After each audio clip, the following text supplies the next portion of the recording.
ఈరోజు శ్రీ బ్రహ్మరామ మల్లికార్జున స్వామి దేవస్థానం గీరంగూడ విచ్చేసి భారతీయ జనతా పార్టీ తరఫున మాతో పాటు మా యొక్క కమిటీ అధ్యక్షులు అనిల్ గారు, మరి ఆగారెడ్డి గారు, శ్రావణ్ గారు మరియు మహిళా సోదరులు కూడా ఈరోజు విచ్చేసి ఇక్కడ టెంపుల్లో ఏవో గారికి మరియు చైర్మన్ గారికి మేము ఒక విన్నపం అందజేయడం జరిగింది.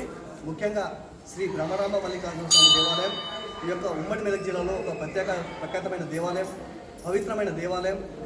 మరి ఇక్కడి ప్రజలకందరూ తెలుసు, మహాశివరాత్రి సందర్భంగా కార్తీక మాసంలో, శ్రావణ మాసంలో లక్షలాదిగా భక్తులు విచ్చేసి ఇక్కడ స్వామివారిని దర్శించుకుంటారు. మరి రాను గతంలో ఈ యొక్క 100 ఎకరాలు అనుకున్న ఈ యొక్క బ్రహ్మరామ మల్లికార్జున స్వామి దేవాలయం మరి అనేక కారణాల వల్ల ఈరోజు దాదాపు 40-50 ఎకరాలకు పరిమితమైంది. మరి అనేక దేవాలయాలు నిర్మించబడుతున్నాయి.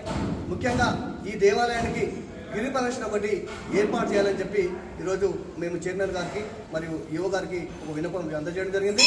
ఈ గిరి ప్రదక్షిణలో ఇక్కడ శివునితో పాటు అక్కడ వెంకటేశ్వర స్వామి ఆలయం, తర్వాత అక్కడ మరి కొత్తగా నిర్మించే అయ్యప్ప ఆలయము, ముందుకెళ్తే అటు గోమాత, ఇటు వచ్చేసరికి స్వామీజీ ఆశ్రమం, ఇవన్నీ కూడా ఈ యొక్క గిరి ప్రదక్షిణలో భక్తులు మరి వారు మొక్కు చెల్లించుకొని వారు సంతోషంగా ఆనందంగా ఈ యొక్క గిరి ప్రదక్షిణ చేసుకునే అవకాశం ఉంది. కాబట్టి ఈ గిరి ప్రదక్షిణ చేయడం భక్తులకు మేలు కల్పించడమే కాకుండా ఈ యొక్క దేవాలయ పరిధిని కాపాడుకునేందుకు మంచి అవకాశం ఉంటుందని చెప్పి తెలియజేస్తూ వీరికి విన్నపం ఇవ్వడం జరిగింది.